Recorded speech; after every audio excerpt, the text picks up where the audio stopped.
apa daya tarik P3 untuk diajak? Satu, perolehan suara di DPR, kalau KPU bilang belum. Ya. Jadi untuk apa? Kecuali kalau memang MK memutuskan hal yang lain. Ya. Dan P3 masuk di parlemen. Ya, karena itu jawabannya harus dijawab nanti. Ya, setelah nanti MK sudah memutuskan, ya baru kita akan menjawab itu. Tetapi Mbak Rosy, kita juga tidak akan terlalu GR ya. Kita tidak akan terlalu GR, artinya kemudian wah nanti kita akan ikut atau tidak, itu juga terlalu GR ya bagi kami ya. Ikut ini dalam konteks untuk kebersamaan ya. Kebersamaan itu harus ada sebuah kesepakatan. Pak Mardiono, dalam politik saat ini kebersamaan itu sebenarnya adalah kata yang ingin menghaluskan dari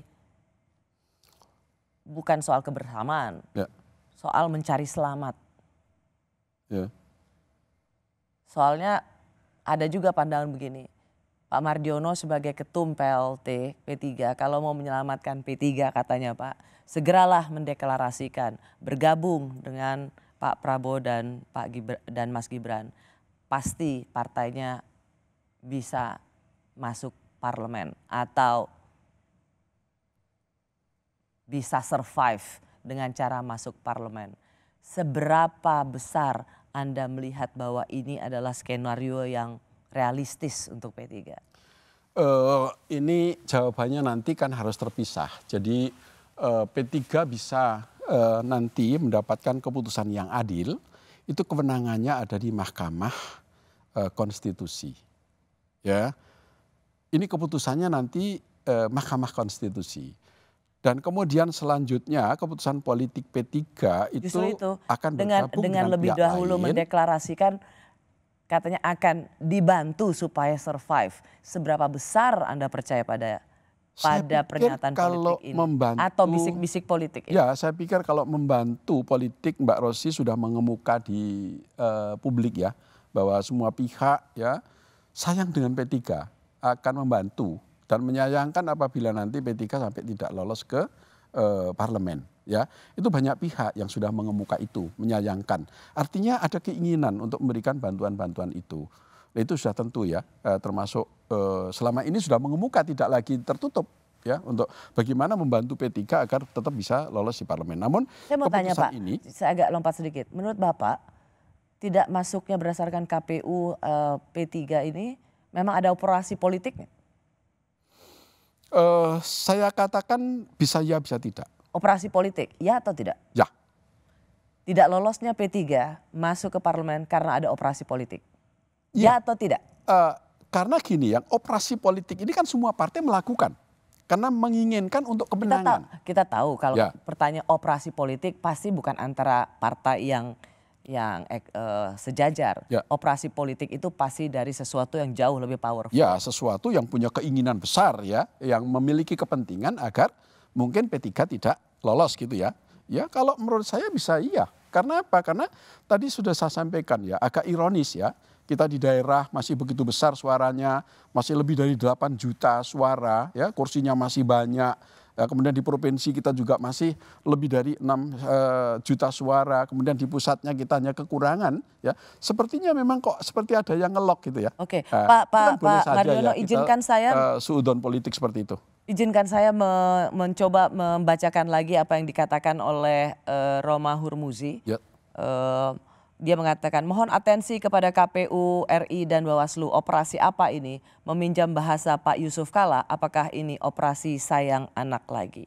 Apakah operasi politik yang Anda katakan tadi itu juga hampir sama dengan operasi sayang anak yang ditulis oleh Roma Hurmuzi? Menurut pandangan saya berbeda ya. Menurut pandangan saya tidak seperti itu ya. Operasi yang saya maksud adalah operasi dalam hal kompetisi.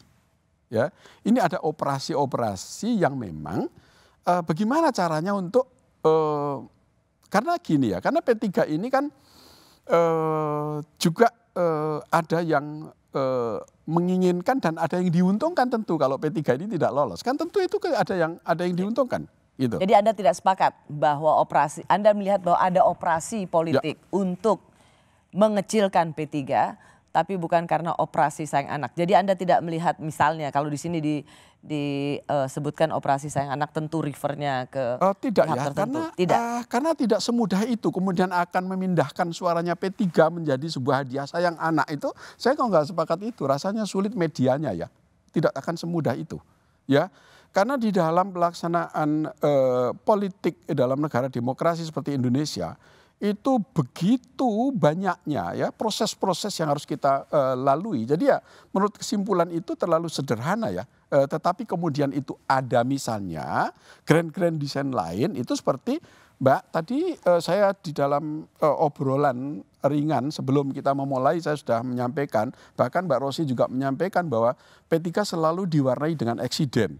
Ya di mana pemilu tahun 2009 ya kita itu mau menjelang pemilu di puncak Bogor sana ya kita itu ada suatu tokoh kita ya itu dijemput oleh Kejaksaan Agung. Oh Anda mau mengatakan bahwa setiap hampir 5 tahun sekali Ketua Umum P3 itu selalu kena kasus hukum. Dan 2014 kali ini 2024 alhamdulillah saya bisa menghantarkan ini tanpa ada eksiden tertentu. Baik apakah itu eksiden yang disebabkan oleh internal misalnya konflik ya. Dulu itu kalau kita mau menetapkan misalnya mungkin supaya penonton nomor. Supaya penonton teringatkan kembali Pak Mardiono ini ingin mengingatkan 2009 ada ketuanya ditangkap, ada kena kasus hukum. 2014 Ketua Umum P3 Pak Surya Dharma Ali itu juga kena kasus hukum. Lalu 2019 sebelum pemilu juga ada Romi yang tadi baru saya sebutkan juga kena kasus hukum. Jadi sepanjang sejarah dalam 3 kali pemilu terakhir baru PLT Ketum P3 yang nggak kena kasus hukum. Amit-amit lah ya Pak ya. Iya. Dan tidak sampai di situ Mbak. Jadi Anda merasa Anda tetap melihat ini sebagai bagian dari ya tapi kalau kena kasus hukum ya kena kasus hukum saja Pak. Bukan kemudian menjadi pembelaan bahwa gara-gara ketua umumnya kasus hukum. Oh iya, kita menghormati penegakan hukum. Saya statement selalu setiap ada kader yang terlibat kasus hukum kami menghormati ya. Tetapi ya ini kok waktunya juga tepat pada saat-saat menjelang pemilu misalnya. Ya berarti kalau mungkin bisa itu itu menjadi sebuah situasi yang merugikan P3 karena ketua umumnya terkena belum lagi korupsi. soal konflik Mbak. Ya konflik di internal itu ya kita menghadapi pemilu 2014 kita mengalami konflik internal yang panjang. 2019 juga sama. Nah alhamdulillah di era saya ini selama 1 tahun lebih kita hampir zero konflik. Zero konflik. Kemudian terhadap eksiden yang kaitannya dengan kader yang soal hukum segala macam, khususnya di kalangan elit, itu juga sama, ini zero. Ini kita jaga betul Mbak. Saya tidak bisa membayangkan kalau kali ini sampai terjadi kembali. Ini kami jaga, dan alhamdulillah saya bisa mengantarkan sampai pemilu, mungkin kalau kita terjadi eksiden kembali, mungkin hasilnya tidak, kita hanya kurang suara segitu, mungkin lebih parah lagi. Jadi kita tidak fair lah kalau menjawab ini misalnya kemudian hasil yang menyebabkan keterpurukan dalam pemilu ini ya mungkin karena seseorang yang kerjanya gagal. Tetapi juga ada jawaban lain. Jangan-jangan kalau tidak dikerjakan oleh orang itu jangan-jangan lebih buruk lagi. Jadi juga bisa jawaban begitu gitu. Itu kan objektivitasnya kan harus kita kaji. Artinya tidak bisa menjawab secara sepihak itu. Baik. Pemilu 2024 menjadi catatan sejarah bagi kepemimpinan Mardiono di P3. Seperti apa nasib P3 dan PLT ketua umumnya?